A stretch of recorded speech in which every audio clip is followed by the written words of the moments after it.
Hola, un saludo cordial a quienes están mirando el video y sobre todo un afectuoso saludo a los estudiantes de legislación del sector público de la Universidad de Cuenca. Volvemos nuevamente con otra cápsula de la unidad quinta que tiene por propósito analizar los servicios y los bienes públicos, así como las empresas públicas en el Ecuador. El día de hoy nos corresponde hacer un breve análisis de los sectores estratégicos en la Constitución del Ecuador y cuál es su repercusión, cómo están regulados los mismos. Es importante hacer una referencia a nivel histórica de la evolución que han tenido los mismos, sobre todo a nivel de reconocimiento constitucional. Antes no estaban reconocidos el concepto específico de sectores estratégicos, sin embargo, estaban regulados los recursos naturales, tanto renovables cuanto no renovables. De tal suerte, los mismos siempre han tenido una particularidad, obviamente la tutela y el acceso que está privilegiado el Estado, con el propósito de generar unos ingresos. No obstante, dentro de los modelos de gestión, ya lo hemos discutido en clases anteriores, es fundamental. Y es fundamental porque, obviamente, desde la visión que se tenía en el momento de, por ejemplo, redactar nuestra Carta Magna, en el regreso a la democracia en finales de la década de los 70, respectivamente, veíamos que veníamos con un énfasis bastante nacionalista. No olvidemos que habíamos pasado más de un quinquenio de dictaduras y unas dictaduras con un enfoque claramente nacionalista. Primero con el general Rodríguez Lara, después con el triunvirato respectivamente, que dio especial énfasis en la administración y la gestión de estos recursos. Y posteriormente, en cambio, en 1998 con un cambio sustancial. Y este cambio sustancial se presenta sobre todo con la necesidad que se vio en ese momento de incrementar la participación privada. En consecuencia, lo que era lógico que se iba a presentar era el hecho de que se les iba a dar una repercusión mayor en este caso al sector privado a través de distintos modelos. Y se habla, entre otras cosas, obviamente, de una constitución con corte neoliberal, como nos hemos referido, que obviamente viene más a tratar de un carácter despectivo, más bien podríamos decirlo liberal o nuevo liberal, versus obviamente la concepción tradicional. Y esto se rompe en la Asamblea Constituyente de 2007-2008,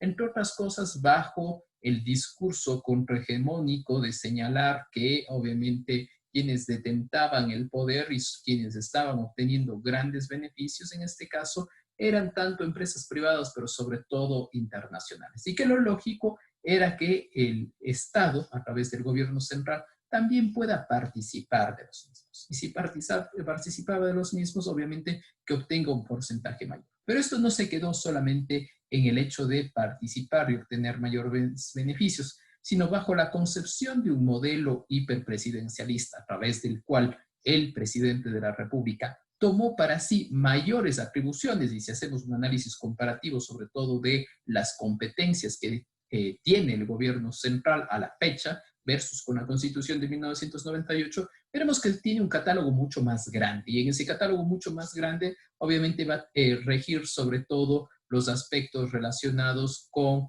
el tema de la regulación, de la administración, de la gestión y de la coordinación, respectivamente, que lo vamos a tratar. Pero al respecto vamos a encontrar dentro de nuestra Constitución qué son y cuáles son estos sectores estratégicos.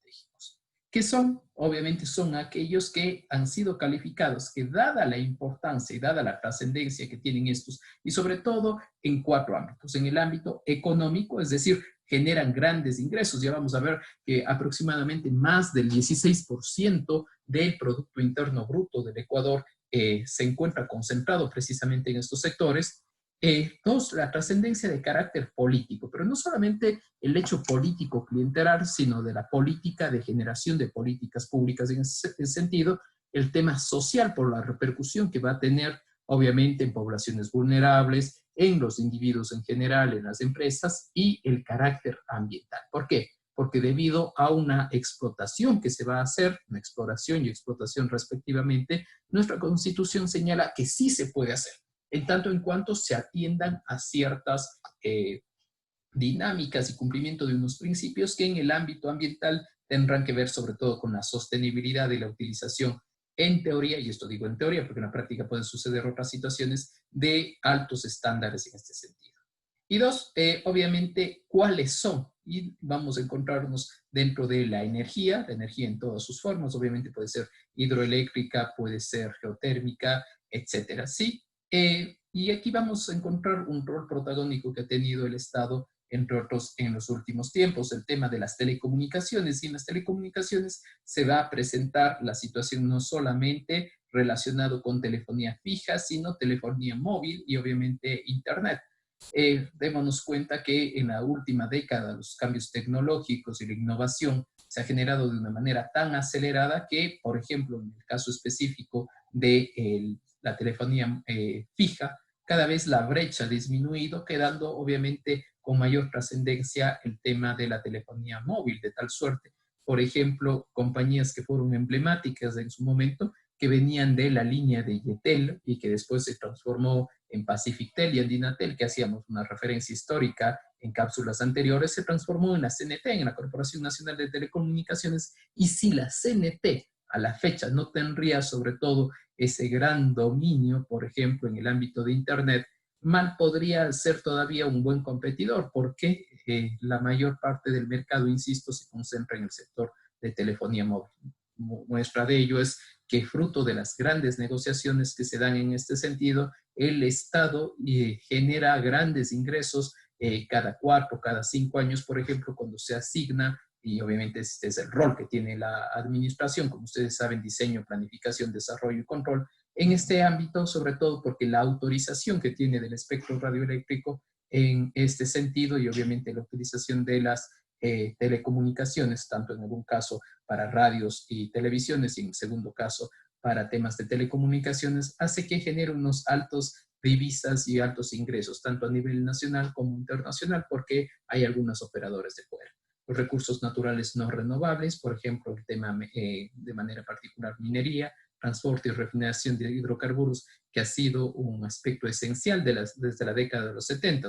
Muestra de ello es que dos regímenes nacionalistas, el primero, estamos refiriéndonos obviamente a lo que sucedió durante la dictadura, y lo segundo que sucedió en cambio durante el periodo de la administración del expresidente Correa Delgado, donde bajo la dinámica, bajo la lógica precisamente de esta exploración y explotación de recursos naturales no renovables, se tuvieron grandes ingresos que fueron utilizados, entre otras cosas, para construcción de obras, y que hay la crítica detrás de ello, si esto era era mejor, invertir, o en su defecto ahorrar. También se encuentra la biodiversidad del patrimonio genético y, por supuesto, el agua, los recursos hídricos que van a estar detrás. ¿Sí? Recuerden que el aprovechamiento de los mismos puede darse cumpliendo dos características. Obviamente, una finalidad desde el punto de vista social y la segunda ambiental. La articulación que se dio en su momento, estamos hablando de la administración anterior, que se dio sobre todo en el ámbito de la gestión de los sectores estratégicos, fue precisamente bajo un modelo de un ministerio coordinador, y obviamente por la importancia que tenía, tanto económica, social y ambiental, y obviamente cumpliendo los principios de sostenibilidad, precaución, prevención y eficiencia. Y los ministerios que quedaban eran estos. Ahora, si nosotros hacemos un análisis en este sentido de lo que ha sucedido, por ejemplo, a la fecha, respecto de esto, ¿sí? Y solamente han pasado menos de una década, ¿sí? Se ha eliminado el Ministerio Coordinador de Sectores Estratégicos, y en el caso del Ministerio de Energía y el otro que era de Recursos Naturales No Renovables, esto se fusionó y se convirtió en uno solo. Mientras que la Secretaría del Agua, como ustedes conocen, ¿sí? Se fusionó con otra cartera de Estado que es el MAE, ¿sí? Entonces, esto hizo de manera particular que cambie totalmente el modelo, y que obviamente esta articulación que en teoría existía, que por supuesto obedecía una dinámica de mayor control y regulación, bajo una perspectiva actual de sostenimiento de los recursos ya no era dable, ¿sí? Entonces, el Estado se reserva bajo esta visión el tema de administración, regulación, control y gestión, lo cual le hace, si ustedes quieren, bastante inclusivo y obviamente va a generar un rol protagónico que va a tener. Y lo segundo es que los principios que se tienen que tener presente, el primero de sostenibilidad, es decir, que se tiene que dar siempre el adecuado manejo y sobre todo el adecuado utilización de el punto de vista social, el punto de vista ambiental y el punto de vista económico. Es decir, es sostenible en tanto y en cuanto se logre este equilibrio de manera particular. Mientras que, obviamente, cuando hablamos, en cambio, de la prevención y de la precaución respectivamente, obviamente lo que estoy haciendo es tomando medidas con el propósito de que en cada uno de los casos, en el uno debido a una certeza científica, y en el otro pese a que no hay una certeza científica, debido a la magnitud que tiene y la relevancia que tiene podría llegar a tener una trascendencia de un daño ambiental, debo anticiparme a que esto no suceda. Y la eficiencia, como ustedes conocen, no es otra cosa que mantener, obviamente, el cumplimiento de unos objetivos institucionales en el menor tiempo posible, siempre que se cumpla, obviamente, la finalidad. Si nosotros vemos algunos autores, por ejemplo, entre ellos Ávila, el propio Grijalva, entre otros, plantean la situación que es bastante contradictorio, llamémoslo así, manejar este capítulo de los sectores estratégicos dentro de una constitución que en teoría hablaba del summa causai. Summa causai, buen vivir, que buscaba una armonía con la naturaleza. En consecuencia, ellos dicen, el problema es que se entendió mal porque el summa causai no era un modelo de desarrollo, era otra forma de repensar la vida del individuo. Es decir, lo que terminó sucediendo es que se convirtió en un nuevo desarrollismo que, sobre pretexto de la explotación de estos recursos con el propósito de generación de unos ingresos y unas divisas, se utilizó el nombre del summa causai para la creación y la explotación de recursos, de infraestructuras y por supuesto también de grandes proyectos, supuestamente para obtener beneficios con el propósito de garantizar una mejor calidad de vida. Así, obviamente, dentro de la provisión de los servicios públicos de manera dentro de materia, llamémoslo así, el artículo 53 habla ya de que las empresas y las instituciones y los organismos que presten servicios públicos deben incorporar sistemas de medición de satisfacción de los usuarios, de los consumidores, con el propósito de que de garantizarles que estos puedan participar, que puedan generar una especie de veeduría social y sobre todo un control social que al final del día es fundamental en una democracia participativa y en un sistema como el nuestro, ¿sí? Véase, por ejemplo, cuando usted se va a una institución pública, ejemplo, el IES, el Instituto Ecuatoriano de Seguridad Social o en su defecto al Servicio de Rentas Internas, ¿sí? Una vez que termina la atención, le piden que califique el servicio. ¿Con qué propósito? Con el propósito que exista, obviamente, una calificación constante. De la misma manera, obviamente, tenemos el derecho de los ciudadanos de acceder a bienes y servicios de calidad y, sobre todo, con eficiencia y con eficacia. Y sí se incorpora un tema que después, que ustedes ya lo vieron con la LOCEP. Aquí se dice buen trato en la Constitución. Después, en la LOCEP, se utilizó el término, es un neologismo, no está dentro del castellano, que era la calidez, ¿sí? No desde la perspectiva de cálido, de mostrar una situación en base al calor, sino calidez se refería en teoría al buen trato que tenían que tener los servidores públicos en relación con los consumidores o con los ciudadanos respectivamente, así como las asignaciones específicas que se hace dentro de las competencias de los gobiernos autónomos descentralizados, tanto provinciales y en el caso particular de los municipales, con los servicios públicos. Entre ellos vamos a ver, obviamente, los que son más cercanos, los que están en el día a día, bajo ese principio de subsidiariedad. Por ejemplo, agua potable, el alcantarillado, la depuración de aguas, o por supuesto el manejo de desechos sólidos. Estamos hablando, obviamente, del carro de la basura que obviamente nos presta ese servicio y que podemos tener unos análisis un poco más coyunturales en ese sentido. Y simplemente para ir concluyendo esta pequeña cápsula, saber que dentro de la provisión de los servicios públicos, el Estado va a ser al final del día responsable. ¿Y va a ser responsable con qué propósito? Con el propósito de que de manera subsidiaria, es decir, si no se llega a prestar bien el servicio, usted debería responder. O en su defecto, obligar a que estos lo hagan. Estamos hablando de agua potable, saneamiento, energía eléctrica, telecomunicaciones, vialidad, infraestructuras aeroportuarias. Y ya habíamos comentado anteriormente que en el caso de las infraestructuras aeroportuarias y portuarias respectivamente, en teoría hubo un retroceso en relación con 1998, donde se daba más bien, se permitía que esto sea manejado sobre todo por los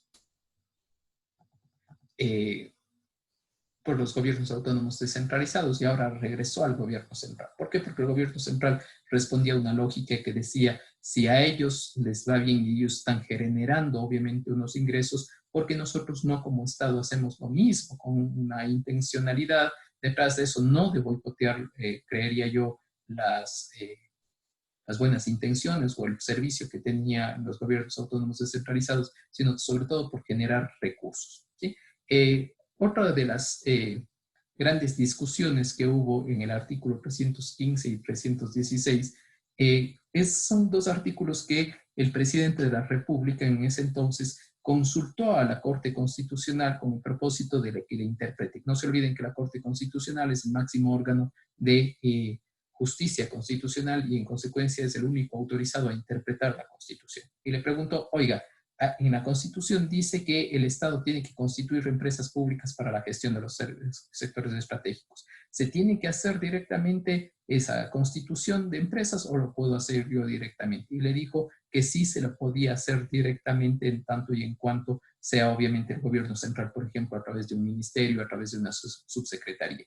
Y en cambio, la excepcionalidad que se estableció en el 316 es que si bien es cierto, los servicios públicos, en este caso, y la gestión de los sectores estratégicos debe ser hecha, obviamente, por empresas públicas o en su defecto de la economía popular y solidaria, ¿sí? O comunitarias, de manera excepcional. Si ustedes quieren la letra pequeña, el tema de excepción a la regla es que se puede delegar a la iniciativa privada y a la economía popular y solidaria en tanto en cuanto se establezca en la ley. Véase un caso que ustedes lo conocen claramente, es el tema de las telefónicas y de las telecomunicaciones como sector estratégico. Muestra de ello que insistía es el hecho de los grandes ingresos que se reciben. Y por último, referirnos nada más a ese aspecto de la prohibición de la paralización de los servicios públicos. ¿Por qué? Porque el constituyente consideró que son tan esenciales para el cumplimiento de, obviamente, de garantizar la vida digna de los habitantes, que si bien es cierto, obviamente los servidores, ya sea desde la perspectiva del Código de Trabajo, de la LOCEP, tienen derecho obviamente a sus reclamos, sin embargo, esta va a estar limitada, es decir, que pueden reclamar, se pueden reducir servicios, pero no puede existir paralización, porque si existiría paralización, se estaría saliendo de la norma, y si se sale de la norma, el Código Orgánico Integral Penal ya les constituye como un delito de manera particular. Entonces, estamos refiriéndonos a qué servicios: al saneamiento ambiental, a la salud, a la educación, justicia, bomberos, seguridad social, energía eléctrica, agua potable, alcantarillado, producción hidrocarburífera, procesamiento de transporte y distribución de combustibles, la transportación pública, los correos y las telecomunicaciones. Hasta aquí la cápsula que quería presentarles el día de hoy. Les espero en una próxima clase con el propósito de seguir conversando acerca del último punto de la unidad que corresponde a las empresas públicas. Si les gustó el video, no se olviden de dar un like y nos vemos en una próxima cápsula. Hasta luego.